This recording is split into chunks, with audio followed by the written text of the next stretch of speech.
Hi, everyone. Welcome. Excited to be here today. My name is Victoria. I use she, her, and I teach in the dance department. My name is Kate Duffly. I use she, her pronouns, and I teach in the theater department. Hi everyone, I'm Mark Burford. I teach in the music department. I use he, him pronouns, and it's a pleasure to see everyone. I'm actually in San Francisco right now, so I'm zooming in remotely.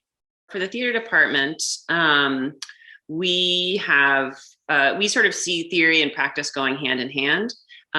So I would say that theory and practice are present in all the classes we teach.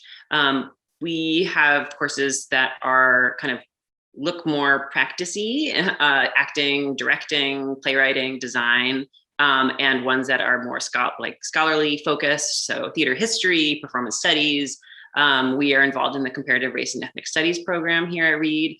So we also teach courses that are cross-listed in that area as well. We don't really have tracks in our program. So I know some theater departments you would focus on, your area of focus would be design or something like that. But we're interested in having students leave Reed with a breadth of experience in the theater, in the making of, and the scholarship of. That being said, by the time students are in their senior year, if they're a major, if they're a theater major, they're doing a thesis. And so they would be focusing in one area. Many students have a production component they are doing in addition to the written thesis. You probably heard about the written thesis senior year for students at Reed. And so a student might focus on directing or design or acting or playwriting for that senior thesis. There's lots of opportunities to be involved in production at Reed. So we have student thesis productions, which I was just mentioning. It's not just for the thesising senior. From freshman year, you could be involved in a senior thesis production. Likewise, you could be involved in a faculty-directed show. Every fall, we have a faculty-directed main stage show. And we have the Reed Independent Performance Project. So that is a project, sort of an arm of the theater department that is led by students. So it's kind of like a production team. They curate student productions and they produce those themselves. So that's a really exciting kind of low stakes way to get involved in making theater. In terms of our course offerings, it's pretty wide ranging, even if it's based in contemporary dance, so largely the modern and contemporary tradition. And within that includes courses in choreography, improvisation, critical dance studies, and dance history. We also offer courses in Latin American dance, Southeast Asian dance, and a variety of technique classes in ballet, Afro-Brazilian, Afro-Cuban, Argentine tango, hip hop, and lyrical jazz. All of our courses are open to majors and non-majors. None of them have an audition process. So if you are questioning maybe what particular level of a certain technique class you should take, I always recommend that students go to the first day and also be in touch with the professor of that course to get a sense of the level.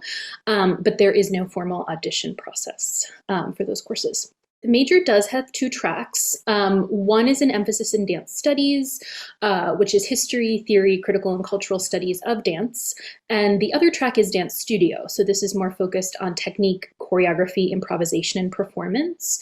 And though those two tracks have an emphasis on one side of the other, students that do both tracks have to take a good deal of the other, right? So even if you're a dance studies major, you're still doing lots of dancing and moving and physical practice. Regardless of whether you choose to focus in dance studio or dance studies, at the level of thesis, all dance students have the opportunity to present a production as part of their thesis work. In addition to the standalone dance major, we also offer a dance minor, an interdisciplinary major in dance and theater, and also an interdisciplinary major that combines critical race and ethnicity studies and dance.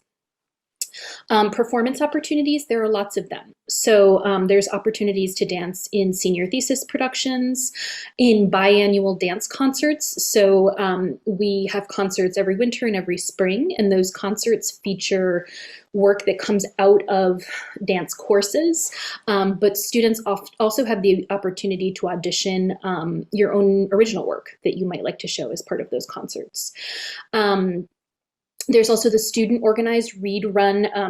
the student-run Read dance troupe. So this is a totally student-run initiative. Faculty were like purposefully hands-off with that. And students meet on a weekly or biweekly basis to work together collaboratively on choreography projects. Additional opportunities for dancing. I direct a program called Community Dance at Read, which is both a ongoing community program and also a Read dance course called Community Dance and Collective Creation. Ways in which students are involved with music and Read. One is performance, the opportunity to play, to continue to play, to take lessons, to perform. The other is creative practice. And the third is music, history and theory. So I'll kind of take those in reverse order. So in terms of our history and theory courses, we have classes we could take on music history, popular music, ethnomusicology, classical music. On the theory side, music theory, cultural theory, or ethnomusicology classes allow you to think about the place of music in society, but more the ways in which musical practices are themselves critical practices in the world. I would say of our electives and classroom courses are probably more populated by non-majors than they are by majors. I think that's an important principle that pertains to all areas of what we do, is that we really make no distinction, except when in terms of completing major requirements and writing the thesis. But in terms of the classes and opportunities that we have, really make no distinction between majors and non-majors. As Victoria mentioned, we're very similar in that we are as open to people who have been taking piano lessons since they're 8 and people who are interested in learning an instrument for the first time. So I think that's really important. We have several courses that give you an opportunity to make stuff. So we have a composition class that one takes after theory, or sometimes takes without having taken theory. We have a songwriting class, a collaborative creativity class, a very, very popular electroacoustic music class, which is new for us and has been really exciting for students. So students can have the opportunity to make stuff and hear their work in end of semester concerts as well. Performance opportunities could be playing in our ensembles. We have an orchestra. We have 2 choral ensembles, a kind of larger unauditioned choir, and then a chamber choir, which is an auditioned choir. We have a jazz ensemble. We're also one of the student-run groups that's very vital is a group called an a cappella group called the Harada Tones, which is entirely student-run, but they have a concert that they present every year as well. Throughout the semester, there are also a semi-regular series of concerts that are known as Fridays at 4. And they're short concerts, hour-long concerts, low stakes, but also give students an opportunity to perform for each other. People from the community come as well too. So that's a really great opportunity to get performance experience, but in a very low stakes environment. Some students who maybe want to do a senior recital use a Friday at 4 to get experience, just kind of working through the nerves of performance in a supportive environment. So that's actually a really important part of our departmental culture, those Friday at 4 concerts. I saw there was a new music minor. Could I hear an overview of what that looks like?